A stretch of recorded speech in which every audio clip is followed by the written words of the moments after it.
Hi there, my name is Steve Chapman and I'm with Rising Above Ministries. At Rising Above Ministries, our heart and vision is to come alongside families who have been impacted by disabilities and special needs. One of the ways we do this is providing online community groups. This way, parents and couples literally from around the world can connect with other parents who have been impacted by special needs. Another way that we do this is by providing a vast array of resources via our website and our app. We have small group studies for moms, for dads, for couples. We have encouraging programs and resources for neurotypical siblings as well. These resources can be accessed by families in their home, but they can also be used by local churches to host midweek classes, Sunday school classes, do weekend workshops, all to come alongside families and bring them hope, encouragement, inspiration, and help them connect with one another. You know, not only do I work for a disability ministry, but I'm also a special needs dad. I have 2 daughters with Down syndrome in our family.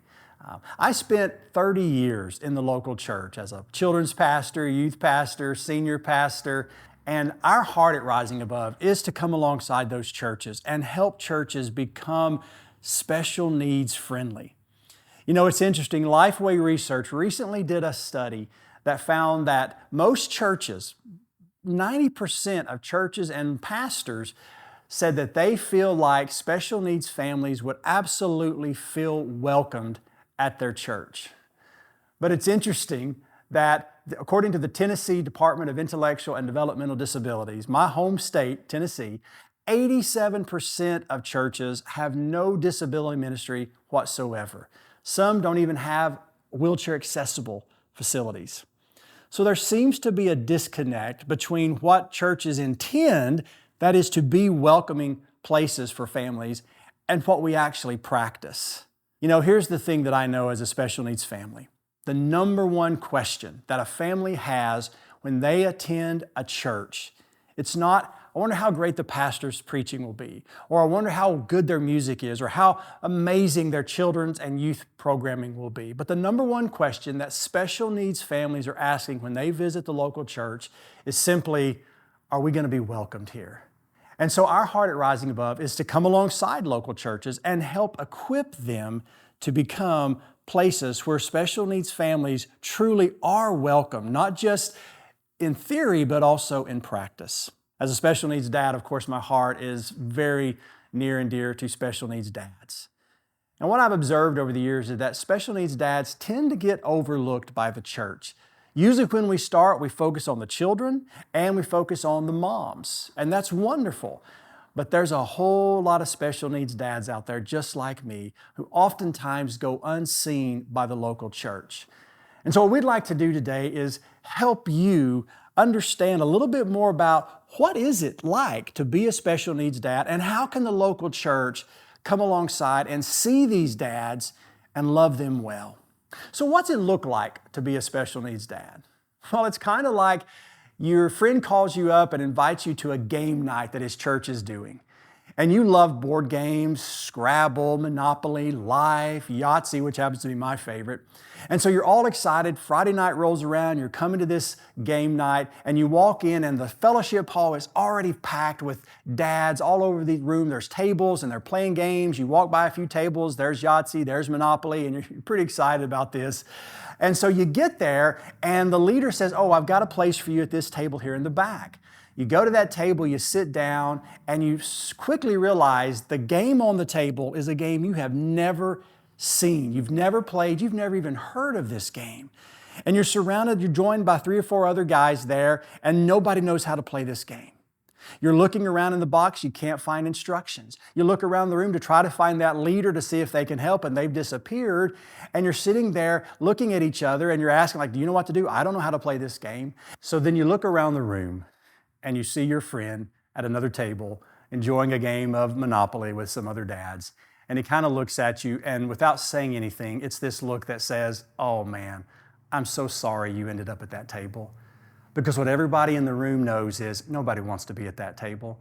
Nobody knows how to play that game. It's a hard game. It's not really always a fun game, but that's where you ended up. So that's kind of what it is to be a special needs dad. You've been invited to play a game that you've never played and you don't really know how to play it. You've had all these dreams and ideas of being a dad and what that would look like and how you were going to do some things, and maybe it was things that your dad did with you, or you've seen some of your other friends who have already had kids, and so you have all these ideas and these expectations, and suddenly you become a special needs parent. And it's a hard game to play. It's a game that doesn't come with a lot of instructions, and it's oftentimes difficult and confusing and frustrating, but that's who you are. And it's these dads that we feel at Rising Above Ministries the church has got to see. The church has a great opportunity to come alongside and bring hope and encouragement and help to these dads. So what we'd like to do is take just a few minutes and tell you a little bit about special needs dads. Here's 4 things that the church needs to understand about special needs dads. Number 1, we love our children with their disabilities and their special needs and all the good, the bad, and the ugly that comes with all of that. Is it hard? Sure, it's hard. Every day I drop my girls off at school, there's a dad. He pulls off to the side in his pickup truck. He gets out of the truck, goes to the bed, pulls out this huge, heavy wheelchair, sets it up, gets it ready, goes to the other side of the truck, picks his daughter, physically picks her up out of the truck, puts her in her wheelchair, gets her strapped in, gets her set up, and then rolls her into the school. He does it every school day. He does it in the pouring rain, in the snow, in the cold, in the hot. He does this because he loves his daughter, and he loves to serve her. Yeah, it's hard, and our kids aren't winning track meets, they're not getting scholarships, they're not graduating, they're not doing a lot of these milestones that dads love to brag about. But our kids are achieving things, they are doing things, and we love our kids. We're proud of our kids, and we love talking about our kids. So the first thing, please know, as special needs dad, ask us about our kids, because we truly, truly love our kiddos. The next thing I want you to know about special needs dads is we have big emotions. Now, as guys, we don't tend to express that as openly and freely as our wives do, but dads of special needs kids have big emotions. You know, it's interesting that the Journal of American Medical Association found recently that nearly 30% of dads experience postpartum depression 3 to 6 months after their child is born. What we thought was just a mom struggle, actually 1/3 of dads are struggling with this. At an autism conference several years ago, they released a study that found that 30% of dads of grown children who struggle with autism that reported depression that warranted clinical intervention. So there's a lot of big emotions happening in these dads. We worry. We worry about the future of our children. We worry what if something happens to me? What if I lose my job? We worry about sending our kids to school. Are they going to be bullied? Are they going to be made fun of? Are they going to be discouraged? There's a lot of things. We worry about how this is going to impact our other children, how it's going to impact our marriage, how it's going to impact our family. Lots of big emotions. I sit with dads all the time, and it doesn't take too long to get a conversation going, and these emotions come out. We hide it pretty well, but there's some big emotions and struggles behind this strong image that we put off. Speaking of our marriage, the third thing that you need to know about special needs dads is we struggle in our marriages. Having a special needs child greatly impacts our marriages, our relationships. One of the typical things that I see is that the moms usually embrace this diagnosis and this challenge more quickly than dads. And moms morph into mama bear mode, and they just really dive into research and therapies and figuring this out. And dads, it tends to take us a little bit longer to come to grips with this. We're fixers by nature, and suddenly we find ourselves with things that we just can't fix. And so sometimes we sort of feel pushed out. We sort of kind of feel like we're getting the leftovers in the relationships. Having a special needs child greatly impacts your marriage. There's a lot of research on the impact of this, and while there's not an 80% divorce rate among special needs parents, which is oftentimes touted, but there is a lot of impact and stress that comes with raising a child with special needs. So our marriages are struggling. We're trying to figure out what this looks like to be married now. This woman that we fell in love with suddenly is just given herself, and she's exhausted for caring for this child, and suddenly we're trying to figure out, where do we fall into this? So we're struggling in our marriages.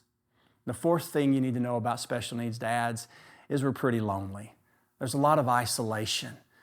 The guys at work just don't understand the things we're walking through. Some of even our family members don't quite get it. And some of those big emotions that we have and some of those raw feelings, we just don't feel comfortable and safe sharing those with someone that just doesn't understand what it's like to walk a mile in our shoes. And so a lot of these dads are lonely and isolated, and they have no community. We don't have time to go to the gym like we used to. We don't get invited to the gatherings because they're just not sure that we could do that, and we probably can't. And so there's a lot of isolation. So those are four things that you need to know about special needs dads. So knowing that, what can the church do to come alongside and impact these dads? Because I believe the local church has a great opportunity to step into the lives of these dads, to walk alongside them, to let them know we see them and bring some great encouragement, hope, and help into their lives.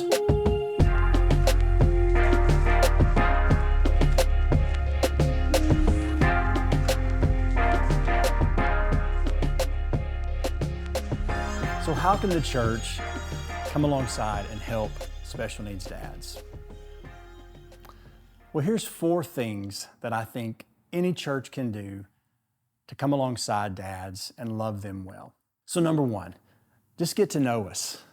You know, one of the things that I hear from church leaders is, I don't know what to do because I don't understand what it's like to walk a mile in your shoes. Well, here's the reality. You don't have to know what it's like to walk a mile in my shoes. It's just good that you show me that you care about the mile that I'm walking. So invite me out for a cup of coffee. My pastor just recently did that. We had lunch and he just sat and listened as I shared my story and my family situation with him.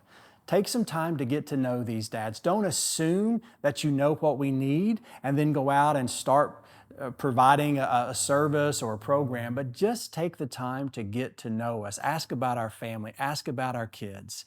Simply say, hey, I see you and I want to know more about your story. So get to know these dads. Number two, provide mental health support. A lot of these dads are struggling with super big emotions, some at the point that they need professional help. And please, pastor, know the level of your training and skill. And if you're not equipped to provide professional help, refer these dads to someone who can. And that's why it's important to know who are the providers in your community, who offers the services that these dads might need, and facilitate helping these dads find that help. Maybe that's providing financial assistance for the help. But it's coming alongside these dads and saying, hey, we see and we hear the struggles and we want to help you navigate that. The church is one of the first places that people go to when they're struggling and they need help. So make sure you're ready and equipped to provide the mental health help that a lot of these dads need. Number three, offer marriage support. A lot of our marriages are struggling. We're trying to figure out how to balance a special needs disabled child and all the care that goes into that and keep a vibrant, healthy marriage. And we struggle with that. Offer marriage support.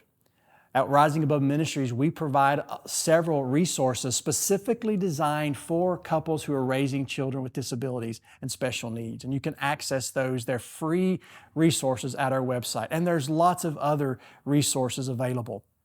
But it doesn't necessarily have to be a special needs marriage class or resource.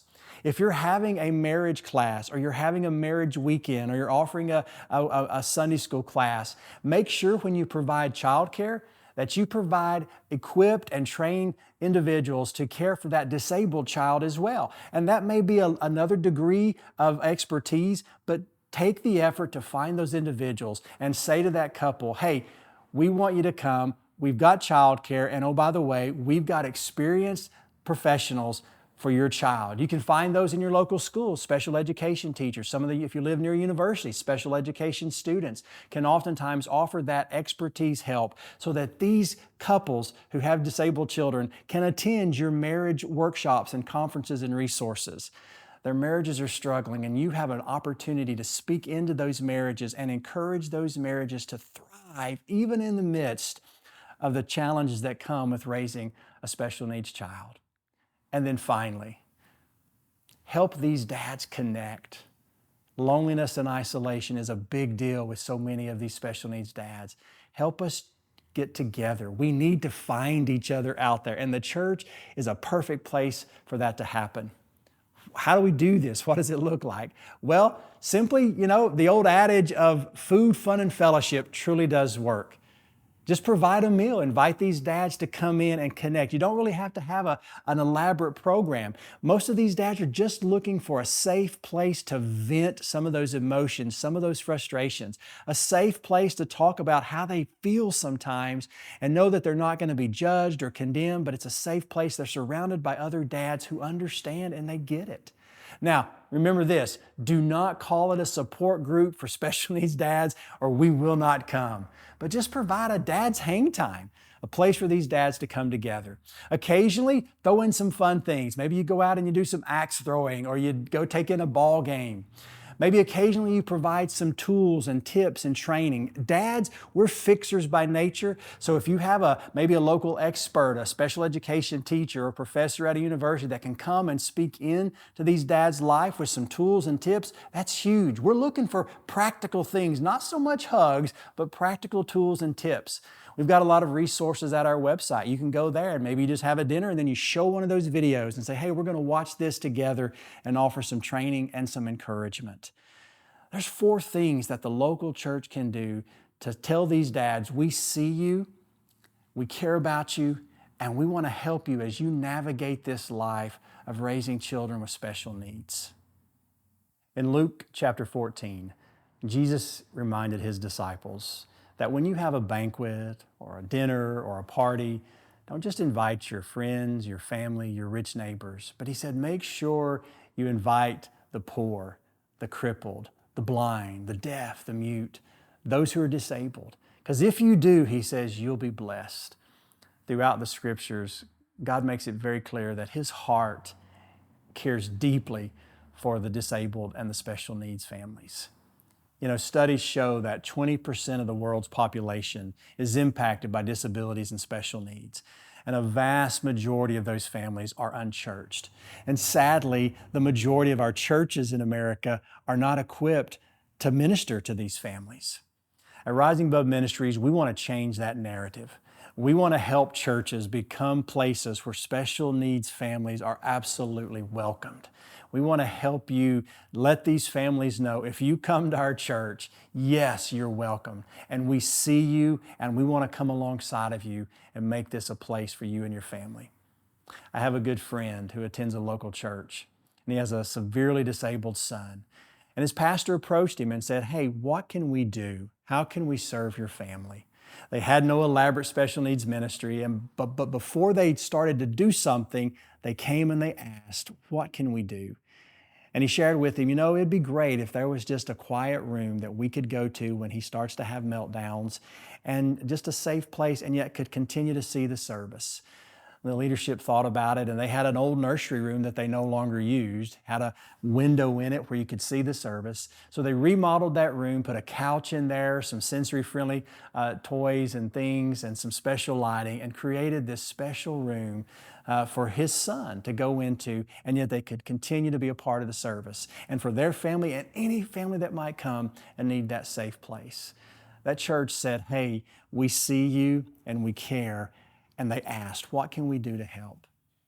If you'd like to know how you can become a church like that and how you can become a place where special needs families are welcomed and seen and cared, reach out to us here at Rising Above Ministries. You can find our contact information at our website, risingaboveministries.org. We would love to partner with you to help you become that church that says to these families, to these dads especially, hey, bro, we see you, we care. How can we help?